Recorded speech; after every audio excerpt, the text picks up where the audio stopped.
However, for Leeds United and Marcelo Bielsa, a 2-1 win for them against Bolton Wanderers means that they progress to the next round of the EFL Cup. It was watched by Ian Dennis, Kevin Colban and Michael Appleton. Kevin, this style of play that we've seen from Leeds in their opening championship games, that's continued into this EFL Cup, hasn't it?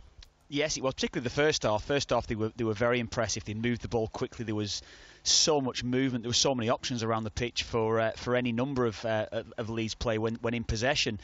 I think as the game went on, I think Bolton gradually came into it. In the second half, they were more impressive. But you mentioned the start of the season. It's certainly a continuation from their point of view. There's a number of changes tonight, yes. Mark in studio there alongside you suggested, could they maintain the pace that they were playing at on Saturday? And that's why a number of changes perhaps have to come in tonight. Maybe going forward for the rest of the season, are they going to be able to continue to play at that pace? But they'll try it.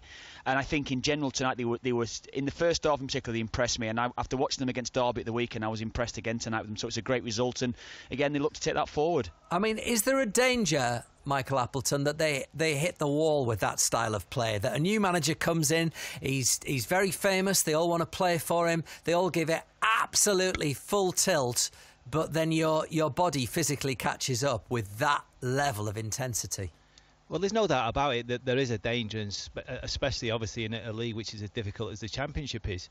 But again, you know, it goes back to the original point. That is why I suppose you get the opportunity as a manager to play the likes of teams that you play early on in these competitions to see if they're more than capable of coming in when it really counts, 18, 19, 20 games into the season, when he feels that some of the senior players might need a week or maybe like 2-game break before they bring them back into the latter part of the season.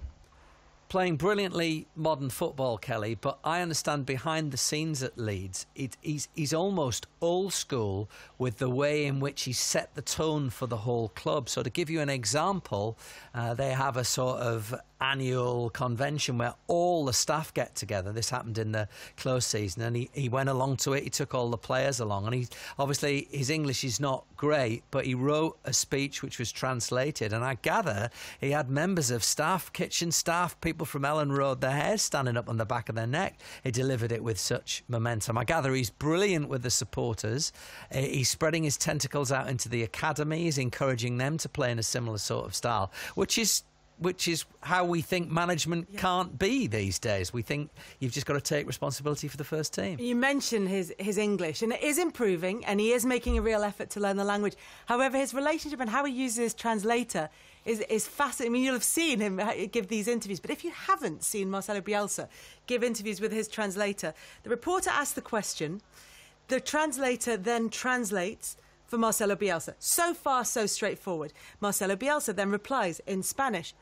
No, he doesn't. He replies in Spanish to the translator. The translator then translates from Spanish to English to give Marcelo Bielsa the English words to then reply back to the reporter, thereby missing the point somewhat of having a translator. Kelly, can I just say as well with that as well, that there is a difficulty on the training ground as well, trying to get the message to the players as well. So how is he getting the message to the players? You know, one thing I could think of myself, working with Giovanni Trapattoni, his English wasn't great when he was working with us, but he did manage to simplify things for us. But the way that they're playing, the message seems to be fairly clear, that he's able to get the message across to the players. I think that's the most important thing. Yes, we're looking at him in press conference, how he's conducting himself, and it will be fun across the season, but the message seems perfectly clear that he's getting across to the players on the pitch. But he's also not resting on his laurels as well, because I'm led to believe that despite the victory, the manner of the victory at Derby County at the weekend, that he still pointed out the things that he wants the players to do. So you'd think that the start that they've made, you'd think, oh, all is sweet and lightness, but in fact that's not the case. So he's keeping the players very much on their toes, and listen, the man has been lauded as a genius by people such as Pep Guardiola, and if he can get this club moving, then I tell you what, it could be a powerful beast to stop. And Michael, as much as we're seeing that from the post-match interviews and then the pre-match interviews, actually when you're on the training ground, there are so many words in football, if you're using footballing terms, that people around the world. It's quite easy to learn the football terminology, isn't it? It certainly is, and you know, he'll have plenty of people who are more than capable of helping him and getting that message across.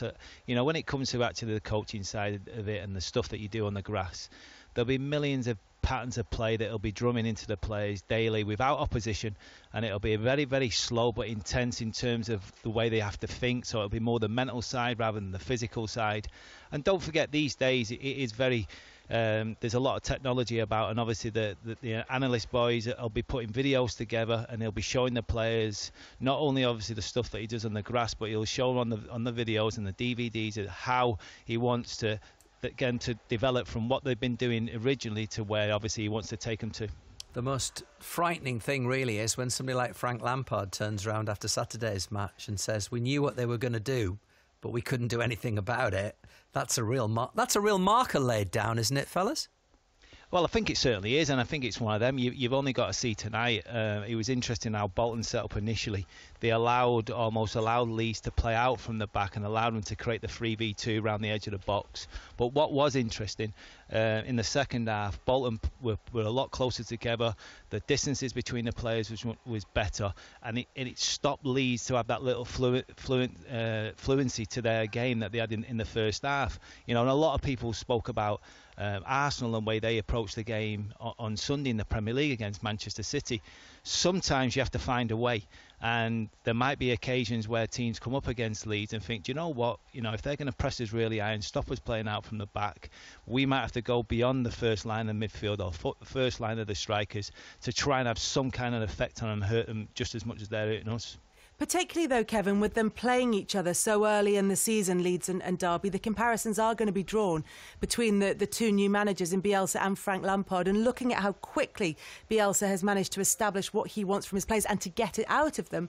Whereas Frank Lampard is saying he's going to take a little bit, or his players are going to take a bit more time to give him what he's asking for. Yeah, and it will take time for Frank Lampard to get his message across and to become comfortable, I think, on the training ground over a long period of time. Frank Lampard, in the lead up to the game, I saw him talking about Bielsa, saying, look, this guy is a legend. This guy is one of the very, very best coaches. He's a total innovator.